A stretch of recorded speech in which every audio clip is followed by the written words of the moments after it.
आज है 16 मार्च 2026। सुबह से एक नोटिस वायरल हो रहा है जो रेलवे की नई वैकेंसी को लेकर है। एएलपी की नई वैकेंसी आने वाली है। 11,127 वैकेंसी नई आ रही है। तो ये जो नोटिस है ये अथेंटिक है, क्योंकि रेलवे ने फरवरी में भी इसके बारे में कुछ ना कुछ बताया था। तो एक महीने में आप देखेंगे कि इसका नोटिफिकेशन डिटेल भी आ जाएगा। अभी शॉर्ट नोटिस आई हुई है। तो चलिए इसके बारे में, सैलरी इसकी क्या है, एज लिमिट क्या है, एग्जाम पैटर्न क्या है, कब से फॉर्म शुरू होगा, कब फॉर्म का डेट खत्म होगा, तो जो भी यानी एग्जाम का पैटर्न, यानी कितने चरण में एग्जाम होकर पूरा फाइनल सिलेक्शन होगा और किस बेस पे मेरिट बनेगी, तो सब चीज़ों को चलिए देखते हैं। और किस जोन में कितनी वैकेंसी ये भी जानते हैं, क्योंकि जोन सबसे ज़्यादा जरूरी होता है रेलवे में, और उसी हिसाब से आप फॉर्म भी भरते हैं। तो ये है शॉर्ट नोटिस।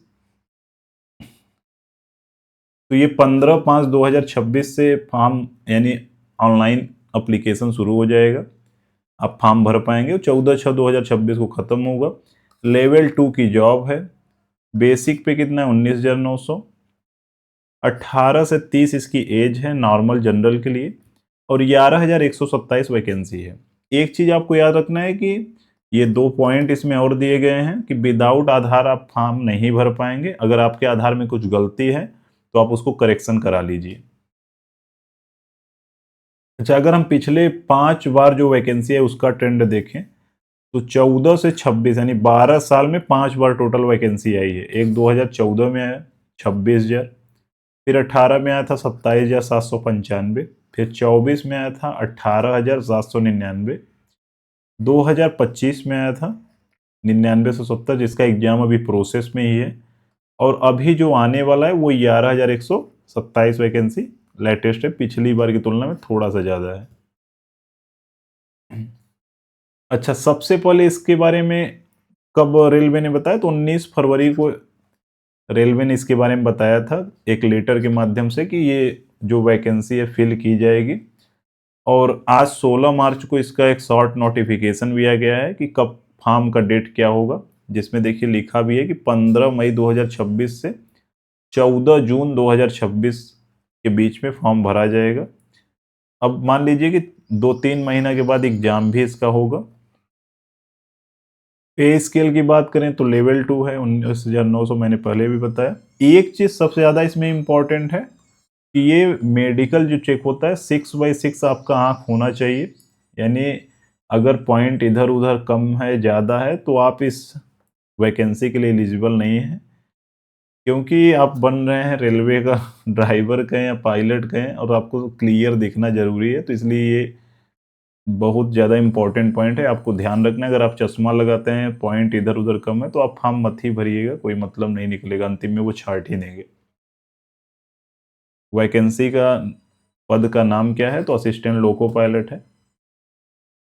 योग्यता की बात करें, अगर आपकी 10th किया है यानी 10th की डिग्री है, उसके बाद ITI या कोई भी स्ट्रीम में डिप्लोमा या इंजीनियरिंग, तो 10 के बाद ही ITI होगा, डिप्लोमा होगा, इंजीनियरिंग। तो याद रखिएगा, चाहे ITI हो, चाहे डिप्लोमा हो, चाहे इंजीनियरिंग डिग्री हो। और ये ट्रेड दिया गया, अगर आपके पास इसमें से कुछ भी है तो आप फॉर्म भर पाएंगे। एज क्या है, 18 से 30 है। बाकी OBC SC ST के लिए कुछ छूट भी होता है, वो डिटेल नोटिफिकेशन में जब आएगा तो आपके सामने होगा। अच्छा, जो एग्जाम है कितने चरण में होगा, किस हिसाब से लिस्ट बनेगी, तो ये 3 चरण में एग्जाम होगा। एक CBT 1 होगा, CBT 1 क्वालिफाई होंगे तो CBT 2 होगा। इसमें 2 पार्ट होता है, पार्ट A पार्ट B। यानी एग्जाम जब आप देने जाएंगे तो 2 पार्ट उसमें खुलेगा। पार्ट A में कुछ क्वेश्चन होंगे, पार्ट B में कुछ क्वेश्चन होंगे। अभी मैं आगे बताता हूँ कि इसमें भी क्या होगा। CBAT क्या होता है, कंप्यूटर आधारित एप्टीट्यूड टेस्ट होता है। इसमें एक तरीके से साइको टेस्ट का आप नाम सुने होंगे, तो साइको टेस्ट होता है इसमें। उसके बाद DB होगा, मेडिकल होगा। तो मेडिकल में 6/6 आंख सबसे ज़्यादा देखा जाता है, उसी में लोग छटते भी हैं। अच्छा, ये जोन वाइज वैकेंसी है, आप देख लीजिएगा कि किस जोन से आपको भरना सेफ है। प्रयागराज में इस बार 457 है, काफ़ी कंपटीशन देखने को मिलेगा।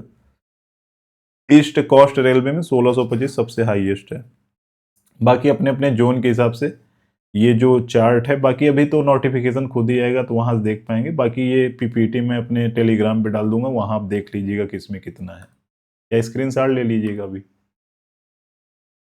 अब देखिए जो चरण 1 है यानी सीबीटी 1 में क्या होगा, 20 क्वेश्चन मैथ के होंगे, 25 रीजनिंग के, 20 जनरल साइंस के और 10 general awareness and current affair.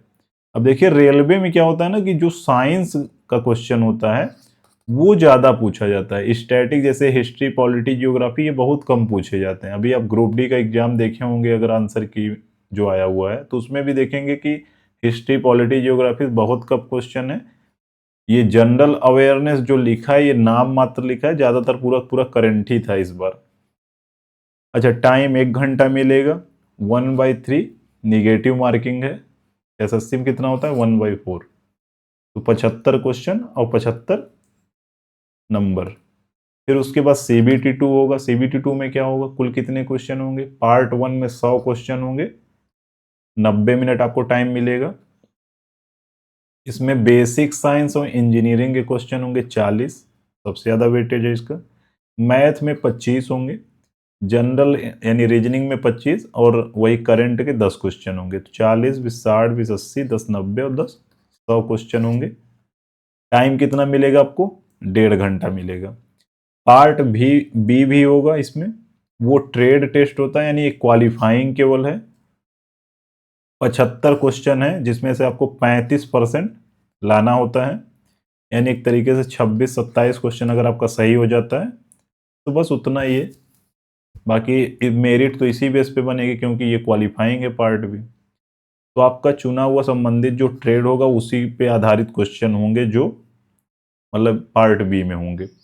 Negative marking क्या है, दोनों ही पार्ट में 1/3 निगेटिव मार्किंग है, याद रखिएगा। अगर आप तुक्का मारते हैं तो मे भी हो सकता है कि अगर आप 30 तक सही कर लेते हैं तो कोई ज़रूरी नहीं है तुक्का मारने की, वहाँ निगेटिव हो जाएगा, छट जाएंगे, भले आप ऊपर वाले में कितना अच्छा स्कोर करे रहेंगे। अच्छा ये एग्जाम पहले 1.5 घंटा एग्जाम होगा, उसके बाद फिर ये 60 मिनट का एग्जाम होगा। शायद उसी दिन होता है तो ये तो सामने आएगा जब आप देख भी पाएंगे। अच्छा सीबीटी 2 का पार्ट 1 पास करना और बी क्वालिफाई करने के बाद फिर क्या होगा, सीबीएटी होगा यानी एप्टीट्यूड टेस्ट, साइको टेस्ट जिसको कहते हैं।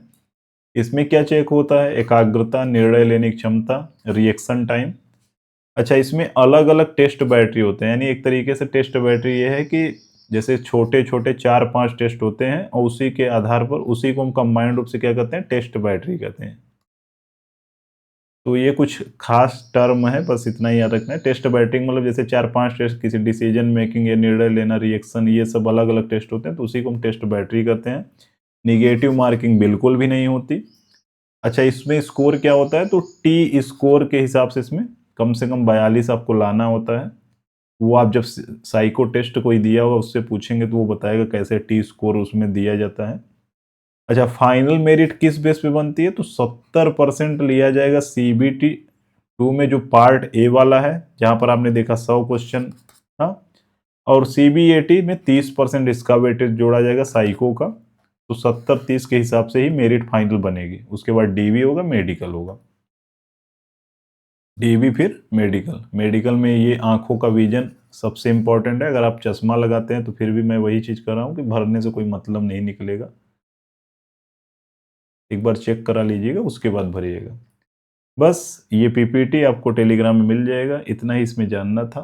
अब आप डिसाइड करिएगा आपको फॉर्म भरना है कि नहीं, आप क्वालिफाई कर रहे हैं, जो भी क्वालिफिकेशन आपके पास है कि नहीं। अगर होगा तो फॉर्म जरूर भरिएगा, जोन देखकर भरिएगा किस जोन में कितनी वैकेंसी, उसी हिसाब से। तो फिर मिलते हैं नेक्स्ट वीडियो में। Thank you, thanks for watching.